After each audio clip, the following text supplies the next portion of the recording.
আসসালামু আলাইকুম রহমতুল্লাহ বারকাতু। গাইস, যখন আপনাদের জন্মদিন হয় তখন বিভিন্ন রকম মানুষ আপনাদেরকে বিভিন্ন রকমের গিফট দেয়, কিন্তু এগুলো হলো আমার গিফট। আমি নাতে রসুল পড়তে বেশি ভালোবাসি, যার কারণে আমার এক বন্ধু আমাকে এগুলো গিফট করেছে। আমি অনেক খুশি হয়েছি। এগুলো পড়লে তারও সোয়াব, আমারও সোয়াব। আমি আপনাদেরকে কিতাবগুলোর নাম একটা একটা করে বলি। এটার নাম হাদায়ে বকশিস। এটা লিখেছেন আমাদের ইমাম আল্লাহ হযরত রহমাতুল্লাহ তাআলা। ওনাকে সবাই চিনে।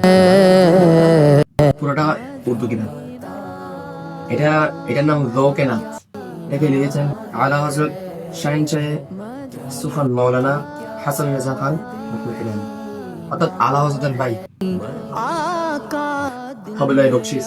এটা লিখেছেন খলিফায়ে আলা হযরত মাদ্দাফুল হাবিব মাওলানা মুহাম্মদ জামিউর রহমান রজভী রহমাতুল্লাহ আলাইহি। এটা হলো ওয়াসাইলে বকশিস।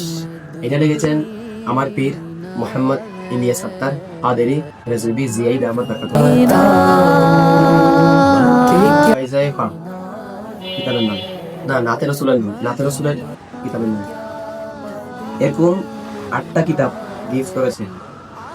ওয়াসাইলে ফিরদাউস, এটাও লিখেছেন আমার পীর সাহেব সামানে বকশিস। শাহজাদে আলা হযরত হুজুর মুফতি আজম হিন্দ মৌলানা মুস্তাফা রেজা খান নূরি রহমাতুল্লাহ আলাইহি। মানাতিল আক্তার, এটা আমার মুর্শিদের মানকাবাত নিয়ে লেখা। সবাইকে ধন্যবাদ। আপনার জন্মদিনে কে কে আপনাকে কি কি গিফট করেছে ওগুলো কমেন্টে বলে দেবেন। ধন্যবাদ। আসসালামু আলাইকুম রহমতুল্লাহি ওয়া বারাকাতুহু।